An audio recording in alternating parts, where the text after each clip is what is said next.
ու ինչպես ամենասկզբում էլ նշել էինք եւ խոստացել, որ այսօր մենք հյուրընկալելու ենք շատ կարեւոր մարդկանց եւ նրանց հետ զրուցելու ենք մեր տոնական տրամադրությամբ, նաեւ տեղանքի հետ կապված ու հենց այս կարեւոր իրադարձության մասին, ֆեստիվալի մասին։ Ու այս պահին մեր բնության գրկում բացօթյա տաղավարում է Բայց մեր բացօթյա տաղավարումը Հայաստանի Հանրապետության կրթության, գիտության, մշակույթի եւ սպորտի նախարարության ժամանակակից արվեստի եւ գրահրատարակչության վարչության պետ Սվետլանա Սահակյանը։ Բարի լույս։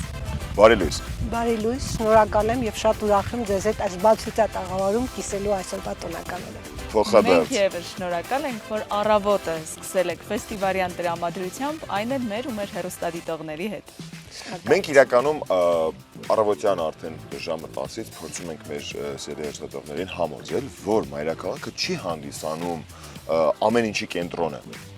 Դուք ինչ կասեք այս մասով։ Նախ սկսեմ նրանից, որ դուք ոչ միայն իրավացի եք, այլ կարծում եմ մշտապես պիտի այս առաքելությունը շարունակեք այն տեսանկյունից, որ մենք պիտի փորձենք համոզել եւ կարծում եմ մեզ մոտ դա արդեն ձեզ հետ միասին ստացվում է, որ իրոք մայրաքաղաքը չի կարող լինել միայն մշակութային կենտրոն։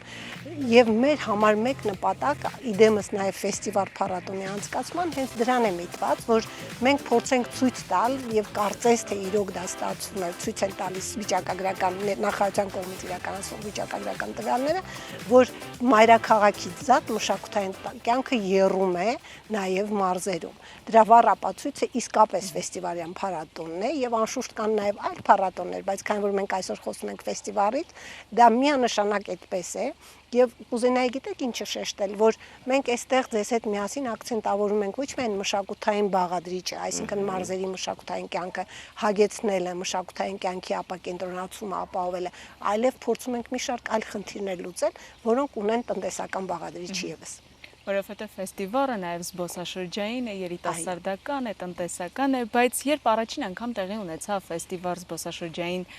եւ երաժշտական փառատոնը, շատ քաղաքներ սկսեցին քննարկումները, թե երբ են հենց իրենց մոտ այս տոնը անցկացվելու եւ ինչպես այս տարի որոշվեց Թալինը,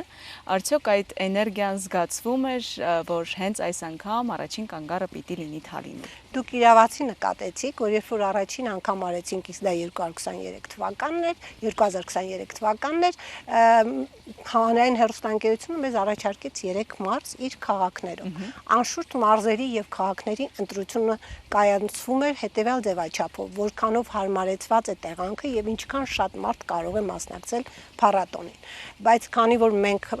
լինելով տարածքային առումով ոչ այդքան մեծ հանրապետություն, սակայն ուզում ենք ամբողջ մարզերը ընդգրկել, աստիճանաբար մենք շարժվեցինք դեպի այն քաղաքները, որոնք կարևոր են եւ կապ չունի տարածքը բավարարում է թե չէ։ Հանրայինը գտնում է համապատասխան տարածքներ, որպեսզի այդ մշակութային փառատոնը դառնա շատ ավելի մեծ։ Եվ ես ձեզ ասեմ նաեւ հետեւյալ մի դիտարկում, որ իրապես մարզերը ոչ միայն շատ շահագրգռված են, այլև պարբերաբար ասում են, մեզ խնդրում ենք չմոռանաք, մենք էլ ենք ուզում դառնալ։ Եվ այն, որ յուրաքանչյուր տարի մենք 3 մարզում ենք անում, դա թույլ է տալիս ասելու, որ 3 տարի հետո մենք նորից կվերադառնանք 23 թվականի մարզերից 3-ն էլ, բայց արդեն այլ քաղաքների ձևաչափով։ Ինչը շատ հրաշալի կլինի, մենք էլ ենք անկեղծ սպասում ու դրա մեջ մի տեսակ արդար նաև մոտեցում կա։ Միանշանակ։ Ամեն մեկին անդրադառնալը հավասարությամբ, այո։ Ձեր վարչությունը զբաղվում է ժամանակակից արվեստով։ Հետաքրքիր է օրինակ ձեր կարծիքով ժամանակակից արվեստը շատ հեշտ է արդյոք բերել մարզեր կամ մարզերում բացահայտել տաղանդավոր երիտասարդների։ Տեսեք, նայած որ տեսանկյունից եւ դիտակետից դրան կանդրադառնանք, անշուշտ ժամանակակից արվեստը իր մեջ ներառում է ամեն ինչ, այդ թվում նաև ստեղծարար արդյունաբերության ոլորտը, եւ այդ տեսանկյունից թվում է, որ իրապես հեշտ է։ Բայց երբ որ մենք դա փորձում ենք տեղավորել նաև դասական արվեստի եւ գլոբալ իմաստով ավելի խոշոր կտավային ուղղությունների ներկայացմամբ մարզերում, այստեղ անշուշտ որոշակի դժվարություններ առաջանում են։ Կարծում եմ ինձ հետ կհամաձայնվեք, որ օպերային թատրոնը այդքան հեշտ չի լինի արտահանել դեպի մարզեր, բայց նախարարությունը այստեղ էլ է կամ բալետային արվեստը։ Փորձեր ունենք, բայց իրականում այո։ Դա է ուզում ասել, որ այո, նախարարությունը փորձում է գտնել ձևաչափեր։ Դրանք կամ փոքր ֆորմատի օպերային ներկայացումների համերգային կատարումներն են, որը օպերային թատրոնի մոտ շատ հաջողությամբ ստացվում է եւ արդեն իսկ Ստեփանավանի եւ այլ քաղաքների փորձով դա անցկացվում է։ Ես կարծում եմ նույնը կարող ենք տարածել ֆիլհարմոնիկ կամ սիմֆոնիկ նվագախմբերի փոքր կազմով ելույթների ձևաչափով, որովհետեւ ինչն է կարեւոր եւ առաջնահին նախարարության համար որպես ռազմավարական առաջնահերթություն եւ երակախաղություն քաղաքականության տեսանկյունից դա այն է, որ մենք պիտի մարզերին մատուցենք եւ դասական արվեստը եւ ժամանակակից, ոնց որ դուք եք ասում, երիտասարդների համար ընկալելի, ընդունելի եւ հանրության համար նաեւ շատ ավելի մաչելի հանդիսացող արվեստ է։ Այսինքն մենք պիտի ունենանք եւ դասականի ներկայացություն մարզերում եւ պիտի ունենանք նաեւ էստրադային կամ փոփ ժանրի երաժշտության ներկայացում, որովհետեւ սա թույլ է տալիս կրթել եւ հավասարապես կրթել եւ ճաշակ ձևավորել։ Այս տարիների ընթացքում թե պետական կառույցների, նախարարության գլխավորությամբ եւ թե մասնավորի համագործակցությամբ տեսնում ենք բազմաթիվ նախագծեր, որոնք իրականություն են դարձել եւ ավելի մեծ լսարան են ընդգրկել, այդ թվում համերգասրահներ, թանգարաններ, այցելողների թվի հետ կապված։ Մարզերում ինչպիսին է վիճակագրությունը, մասնավորապես, քանի որ այսօր մենք խոսում ենք հենց Արագածոտնի մարզի Թալինի մասին, ինչպիսին է այսօր երիտասարդների հետաքրքրությունը մշակույթի նկատմամբ։ Նրանք այցելում են թատրոններ, թանգարաններ։ Անշուշտ այցելում են, բայց եթե մենք խոսում ենք հենց տեղում այցելելու մասին, Թալինը ցավոք սրտի այդ հնարավորությունները չունի կամ սահմանափակվում է երկրագիտական թանգարանի եւ գրադարանների այդ ֆորմատով։ Սակայն դա չի նշանակում, որ երիտասարդությունը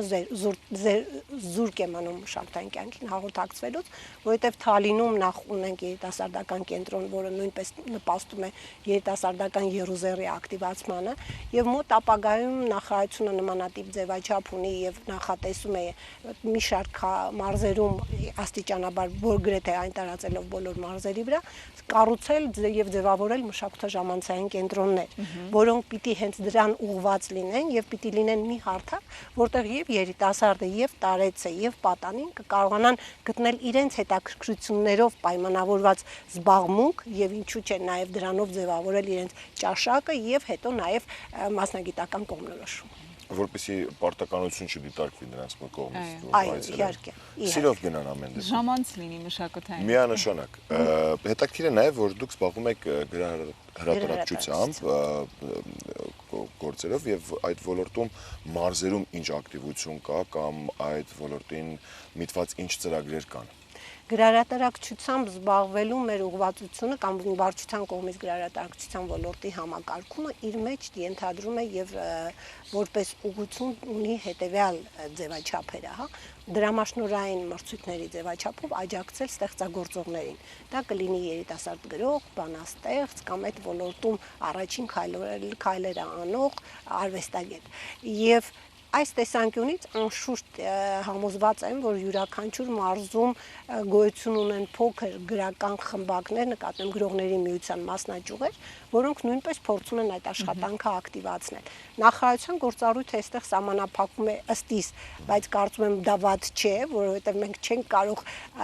ազդել եւ ուղղորդել արվեստագետին, թե ինչ ուղղությամբ եւ ինչպես ստեղծագործել, որովհետև դա կդառնա ստեղծագործական մտքի սահմանափակում։ Բայց մենք փորձում ենք անել այնպես, որ այն աշխատանքը, որը կատարվում է եւ ներկայացվում է նախարարություն, այո, եթե հնարավոր է եւ դա գեղագիտական ճաշակ է եւ կարեւոր ուղղություն է, արժանանա գնահատականի։ Եվ ինչքան շատ ժամանակակից ստեղծագործողների ստեղծագործություններ են հայտնվում մեր սեղանին, այնքան ընթերցողների թիվը ավելանում է եւ մշակութասեր մարդկանց թիվը այդ թվում։ Դուք շատ ճիշտ եք, որովհետեւ այդ նույն ձևաչափի մեջ, քանի որ խոսում են գրարատարակչությունից, սեպտեմբեր ամսին արդեն ավանդաբար Երևանում կմեկնարկի Երևանյան միջազգային գրքի փառատոնը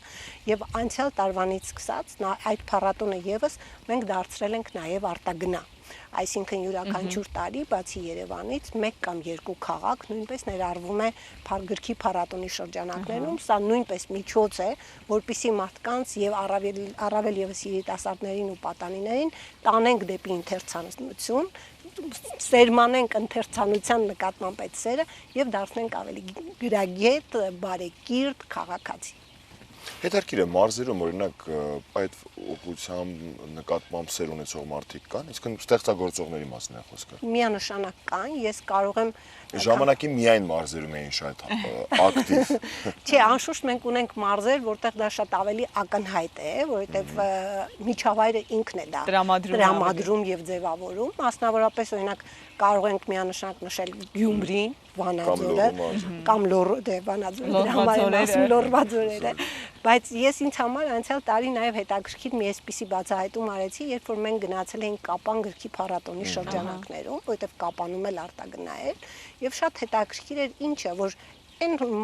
մարդիկ երիտասարդները, ովքեր որ եկել էին երիտասարդ գրողների կամ արդեն կայացած գրողների հետ հանդիպմանը, իրենք ոչ թե եկել էին նրա համար, որ իրենց ասել էին պիտի գաք, այլ իրենք եկել էին պատրաստված այն հարցերով, որը իրենց հետաքրքրում էր, այսինքն կարդացել էին հեղինակին։ Դա նշանակում է, որ մենք սխալ չենք աշխատում։ Եվ քանի որ խոսում ենք երիտասարդներից, մարզում ծնված, ստեղծագործող եւ մեծ լսարան ունեցող, այսօր առիթն օգտագործելով մեր հեռուստադիտողներին նշենք նաեւ որ Անահիտ Հակոբյանը, շատ սիրված երգիչ է, այսօր եւս ելույթ է ունենալու եւ ֆեստիվալին վերադառնալով Ձեզ համար որպես մշակութասեր մարդ այս դեպքում ինչն է ամենակարևորն ու հետաքրքիրը այս փառատոնի շրջանակներում։ Գիտեք, ինձ համար հետաքրքիրը անշուշտ նա է, որ մենք մշակույթը կներեք, որ որպես գերատեսչության ներկայացուցիչ եմ խոսում, բայց առաջին հերթին կարևոր է, որ մենք մշակույթը ճակերտավոր ասած արտահանում ենք մայրաքաղաքից դեպի մարզ։ Բայց եթե նայեմ նաև որպես սովորական հանդիսատես եւ փառատոնի այցելու մասնակից, անշուշտ կարևոր է, որ այդ 3 բաղադրիչները, որոնց մասին որ մենք խոսեցինք, մշակույթը բերում ենք եւ տարածում ենք ավելի լայն հանրության միջև, մշակութային туриզմի զարգացումը թվում է թե դա տնտեսական բաղադրիչ է, բայց ոչ այդպես չի, եւ իմ վերջին էլի դիտարկումն է, որովհետեւ ճիշտ է ամեն փառատոնի չի որ հասցնում եմ գալ, բայց բոլոր դեպքերում յուրաքանչյուր տարի գոնե մեկ մարզում կայացող փառատոնին փորձում եմ ներկա լինել։ Դա նա է, որ ես տեսնում եմ, որ մարզեր գալիս են ոչ միայն երևանցիները կամ մյուս մարզերի ներկայացուցիչները, ընդ որում ոչ միայն հարակից, այլև գալիս է զբոսաշրջիկը, ում որ դա հետաքրքրում է եւ ինքը գալիս է ոչ միայն մարզին ծանոթանալու, մշակութային ժառանգությունը տեսնելու, այլև ծանոթանալու այդ մարզի ստեղծագործական ներուժին։ Դա կարող է լինել եւ տնտեսական բաղադրիչի տեսանկյունից եւ կարող է լինել ստեղծարար արդյունաբերության տեսանկյունից։ Եվ ամենակարևորը, ես կարծում եմ դուք էլ դա կնկատեք ու կֆիքսեք, որ այս տարի ձմռանը մենք առաջին անգամ նաեւ արեցինք ձմեռային ֆեստիվալը, որը ցույց տվեց, թե ինչքան հետաքրքիր է այն նորից ձմռանը։ Հունվարի 3-ը Ջերմուկում միավորեց շատ մեր հայրենակիցներին, զբոսաշրջիկների եւ ձմեռային առաջին ֆեստիվալով մեկնարկեց այս տարին, այս անգամ երկրորդն է։ Տարին 4 անգամ ենք։ Այս տարի այո, այս տարի, բայց տարին արժևում է։ Իհարկե, ամեն բան հնարավոր է։ Մենք միայն խորհուրդ կտանք, որ դուք այսօր տեղական արտադրողների տաղավարներում նույնպես լինեք, որովհետև համեղություններ լինելու վստահ եմ, իսկ զրույցի համար ու մեզ այդ առավոտը սկսելու համար եւս մեկ անգամ ուզում ենք ձեզ ասել շատ շնորհակալություն, հետաքրքիր զրույցներից միասին։ Ձեզ հետ միշտ հաճելի է։ Մեզ հիանալի երեկո է սպասվում այսօր նաեւ։ Ձեզ լավ օրվա շարունակություն։ Փոխադարձ։